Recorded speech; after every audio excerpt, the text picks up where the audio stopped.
So this unit showing us 93, that it's a reversal force was getting clogged through that debris on the sprockets from the shrinks from the pallets around here.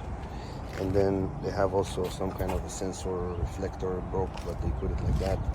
And the chain need to be replaced, and they need to change those tubes, being bent really bad. And also those rollers right here, they're also pretty crooked.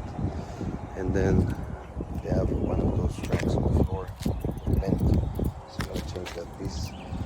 And also here, the receiving post and mounting bracket pretty bent, so we gotta try to bend it back, make it work, and then change the keypad code.